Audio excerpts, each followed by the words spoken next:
What up, Fight World? It's your boy Ego, and I'm back with some more boxing. Back at home, I had a great time covering in Southern California. I was at the Stubhub Center live, covered the weigh-ins and the actual fights. I had a great time live. Seen some great fights on PBC. Thanks to Al Heyman, thanks to PBC, Fox, and Fox Deportes. It was a good time, just live outdoor action.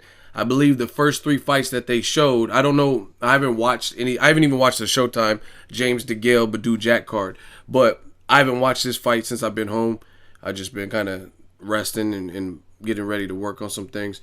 But, so I haven't seen the actual fight, like, on TV. So I don't know what they actually aired and what they didn't air. But the first fights that we seen, the first three, had nasty knockouts, just nasty. And I want to talk about the main event, Victor Ortiz versus Andre Berto. A lot of people want to know my thoughts. I also have the post-fight press conference on here too, so make sure you check those out on the channel. And let me start off with the main event. Ortiz Berto. This was a great win for Andre Berto. He did what neither of them did in the first fight. There were some knockdowns in a fight of the year in their first fight. 5 years later, he settles the score by not only defeating Victor Ortiz, but stopping him, right? And he did it via KO. And it was a fun-filled, back-and-forth type of fight. He got knocked down first, and then he was able to land what I call his best money punch. And I'll put the Andre Berto, I asked him about that after the fight. But that's like one of his signature punches. He's always known for having a good uppercut. I actually thought that even if, obviously Floyd being the best pound for pound and elusive, even in the fight with Floyd Mayweather, if he was able to land that uppercut on Floyd, he could have Floyd, backed up to the ropes or something like that. Floyd does have a good chin, but it's a dangerous punch. That's what I'm trying to say. So it's good to see. He keeps saying he brought it out of retirement. It's good to see that. And Victor Ortiz, he actually didn't look bad. And see, this is the thing. I almost feel bad for Victor Ortiz, but I understand where it's coming from. A lot of people keep calling him a quitter. They were throwing like beers and ice chests on him and stuff like that. And I'm not going to, first of all, I'm not going to condone that. I'm not going to say that. That's because someone lost a fight, got knocked out. You got to respect people just for lacing them up. So I'm not going to go in on him. And sometimes I make memes and stuff about Victor on Instagram and stuff like that, little I'm a tree bro stuff, but that's uncalled for to do that to any professional athlete. They're here to entertain, and they're at least lacing them up for the fans. So people booing him, that's one thing, but throwing stuff at him, that's overkill to me. That's one thing. But I feel bad. Certain fighters bring this bad light onto themselves. That's what I'm trying to say. And I think Victor Ortiz does that. That's why I picked Berto to win. Not only did I know people who sparred him and they were really preparing him and his level of focus from talking to him at the Miracon Media Day. And again, I know his sparring partners, things like that. And it's just, I can't go with the wild card like Victor Ortiz. He has all the talent in the world to be a beast, but he just doesn't always utilize it. So because he showed me these lapses, mental lapses in the ring, it's hard for me to pick when someone else seems to be focused. You know what I mean? Like if you put Ortiz in there with just a no-namer, that's one thing. But if you put him in there with someone who's focused, who's in shape, who's taking it seriously and really wants it, then it's hard for me to pick against that person based on how Victor Ortiz has conducted himself in the past. When he gets frustrated, he starts doing weird shit. Like I don't even know how it happened because, again, I haven't watched the televised portion, but it looked like he charged Andre Berto and there was a headbutt. I know southpaws and righties sometimes clash, but it looked like he ran at him or some shit. But the thing I almost feel bad for Victor Ortiz is because for once in his career, I think he was genuine. Not once, but for this time in this particular fight, I think he genuinely was hurt. Like I don't think it was just a matter. You look at the Luis Galazzo fight, I think he could have continued. I mean, obviously I'm not in his brain or whatever, but him being on a long layoff and Dancing with the Stars and coming back from a broken jaw, he just didn't want no more, like no mas. You know what I mean? I think Charles Martin probably could have continued versus Anthony Joshua, but he was badly hurt, and he just knew that if he kept going at AJ, then he would probably get stretched and get knocked out, you know what I mean, based on the situation he was in.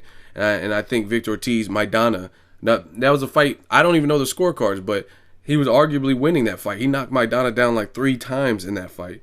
And Maidana knocked him down, and he went on to quit and say, oh, I'm a young guy. I don't deserve to be beaten up like this. So little questionable decisions like what he did with Floyd.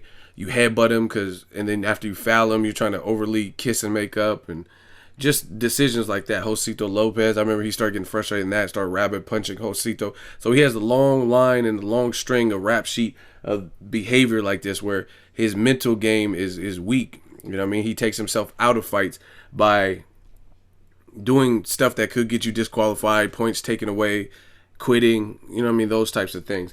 But it sucks because it's like the boy who cried wolf. When there really is a wolf, no one believes you. No one believes that there's a wolf. And I think that in the Andre Berto fight, I think he genuinely was hurt. Like, just from, I was real close. You know what I mean? Maybe 3 rows back or whatever. And it looked like his legs were in bad shape. It looked like he was really cloudy. But again, people are going to be overly critical and say he's quitting based on his past behavior. You know what I mean? It's no different from Eric Hunter. He had 2 disqualifications out of 3 fights on his losses. So when he was over there with Lee Selby, the ref was like monitoring him extra close to take points, because anytime you have the Allen Iverson bad boy rap sheet, or, you know what I mean, Victor Ortiz quitter mentality rap sheet, people, that's who they believe. You know what I mean? If you're a pedophile and then you get out of jail, people don't want you to live next to a school, you know what I mean, based on your past behavior, even though you might be allegedly healed or completely different, or trying not to do stuff like that. Just because you have that stigma about you, people are going to naturally, until you change it, which could be years, they're going to keep thinking that's what you're about. So to me, I don't think Ortiz quit in this particular fight. But again, he kind of brings it on himself because he has quit in the past. So now he's not knocked out completely, you know what I'm saying? And then the fight is no longer going on. So people just assume that he quit. So anyway, I'm not taking nothing away from Berto. Berto did his thing, came in laser focused, battled a knockdown, and it was a fun fight. The undercard, Fernando Montiel, he needs to retire. I mean, it was years ago he got stretched by Donaire. I don't even know this kid, the Mexican fighter, but he looked good out there, and he was destroying him. He knocked him down a gang of times. Bad, vicious knockout. It's just Montiel is no longer that dude. You know, he's no longer a huge threat. And it was good to see the kid, I forgot his name, that he fought, but Lee Selby just fought Montiel, and he definitely didn't do that to him. And then the Edwin Rodriguez, stay tuned to the end of this video, because there's also some immediate reactions that I'll attach to the end of this with Troy King and everybody. But Edwin Rodriguez, me and Troy were debating as we were watching the fight live. I was like, Edwin's going to get stopped if he keeps doing this, because there was just absolutely no defense. You got to keep in mind, Edwin Rodriguez, he's a good fighter. He definitely has power. You can't just bank on that at this level of the sport. You know what I mean? Just power only. And I could take any shot. There's tons of tough guys, but eventually that windshield will crack if you just keep taking shots. Nobody, I don't care how tough you are. You could be Brandon Rios, Margarito, Chavez Sr. It don't matter whose chin you are. Mike Tyson, Vander Holyfield, you can have a great chin, but the head in general is not meant for blunt force trauma. You're not meant to just be absorbing hard shots. You know what I mean? It's what it is. So it doesn't matter. Defense does play a part, and if you lack that and you're in there with another puncher, then that could spell trouble. But I was debating with Troy King. He thought Edwin was going to stop Williams Jr., but the way that Williams was trying to land counters, it just looked like Edwin was going to get stopped, and that's exactly what happened. He got stopped, and I believe that's his first ever stoppage loss. And you can't do that. Like, you look at his last fight with Michael Seals. Same thing. He looked like he got knocked down maybe twice in the first round, and he was out on his feet, it looked like. You know what I mean? And that was not even that long ago. Maybe he should have took a little bit more time off. And then now you're in another type of war like that with another young, undefeated, strong puncher. And you got to keep in mind, Edwin Rodriguez just moved up to like heavyweight not too long ago. He was at 168. That's where he fought Andre Ward.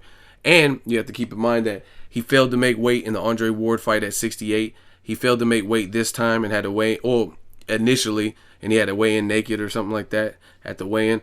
So weight issues, if you're not like disciplined enough and having to cut too much weight, plus you're going in there with punchers in a fairly new division to you, and you're trying to war with them with no defense, and you get hit with counters. Like, I mean, Rodriguez was landing some good shots. I take nothing away from him. He was definitely landing some good shots, but he was also right in line for a good counter punch, and he was in there with the puncher, and he was getting hit with some shots that you shouldn't be getting hit with, just like reckless and wild, you know what I mean? And the straighter shots are always going to get there, and that's why he ended up getting like slept in that fight. But it was a war, and they both hurt each other, and Rodriguez definitely tough, but I seen the end was coming because he was getting hit by Williams Jr. with more precise punches. You know what I mean? I don't know how great Williams' defense is either, but it looked to be better and less wild. His shots look less wide and stuff. The shorter shots are always going to get there before the wide shots. That's just what it is. You know what I mean? It's like going straight home after work versus going home and there's a detour or you have to stop at the store. Clearly, if you go straight home, you're going to get home faster. And that's what happens with these shots. The wide shots are going to take longer to get to the target than the straighter shots or the shorter shots. And it is what it is. So props to Thomas Williams Jr. He looked good out there. It's just Rodriguez, you can't let people bobble your head all like looking towards the ceiling and stuff. The brain and the head is not meant for that type of stuff. So let me know what you guys think. Stay tuned to the end of the video for some more reactions. I definitely enjoyed myself at the Stubhub. First time I was covering a fight there, and I definitely got to do it again. Let me know what you guys thought of the card. Ortiz, Berto, Edwin Rodriguez, Montiel's fight, all of that good stuff. Drop it in the comment section. Make sure you like my video as always. Hate, comment, and subscribe. Till next video is Ego signing off. Boxing Ego, I'm here with Troy King and squad. We just watched Edwin Rodriguez versus Williams. What was the outcome? What did you see in that fight? I need that immediate reaction. Somebody just got their fucking pack busted. Who was that? La Bamba. Now break it down. What happened technically? Technically, La Bamba was throwing too many wide punches and not being responsible on defense. And dude caught him in between the wild shit that he was throwing and got him drunk. Tevin Farmer? Yeah. And got him drunk and put him out all the way. Was it one-sided or was it? No, it was back and forth. La Bamba could have made it easy because dude was tired. So all they had to do was just pick him apart. But due to his wildness, he wouldn't do it. So he got himself took out of there because he didn't. Once again, if you don't respect a man's abilities, you will fall victim to his ability. And that's what happened. Aaron Coley, what did you see in the Edwin Rodriguez versus Williams fight? No lack of defense, man. When you ain't defensive, man. Lack of defense, man. When you ain't showing D, man, you just get hit too much. You can't get hit like that with a power punch. It's too much. If you were coaching him, what would you have said to your man? I would tell him to throw straighter punches, sharpen up, tighten up your hook, things like that. But it's over now. It's too late. Too late. Troy King, we just watched David Benavidez. Yes, I did. What'd you think of David Benavidez? I already knew what it was. Pack busting season. That man can fight. David Benavidez can fight.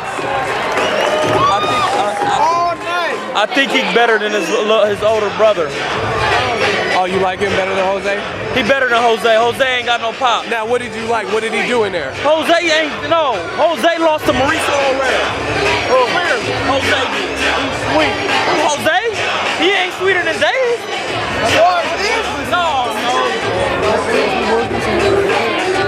No. Jose was in there looking terrible against Mauricio Herrera. So Everybody looks terrible. Nah, put him in there with me then. Bet you I won't look terrible. I'ma bust his little bitch ass pack. Hey, so what did you like that David Benavidez did in there? Be calm. Hey, this old lady right here got a tank. I can see it from the front. What I like, just the way he put his punches together and how calm he is. He real. I like the way he fight. I like the way he fight, bro. He real. He patient, bro. Patient. He know how to put his punches together, and he know how to feel. He look like he's gonna be a good closer. He looked very calm, like he had some amateur experience. That's me right there. See that old lady, that old white lady with that ass? That's what I do. That's good money right there. Looks like he has amateur experience. He do. He got a lot of amateur experience. Because he looked very composed and calm. He did, and he's been sparring a lot of good pros. I used to see him on the internet all the time sparring with Kelly Pavlik. And Kelly Pavlik is not a game. Who would you like to see him fight in the future? In the future, I don't know. He got a long future because he's so young. So you got to move him slow. You know what I mean? You put him in the wrong person, he can get his pack busted because he's still a kid for real. But he good though. He nice and humble. I got a little interview with him yesterday. I like him, bro. He can fight.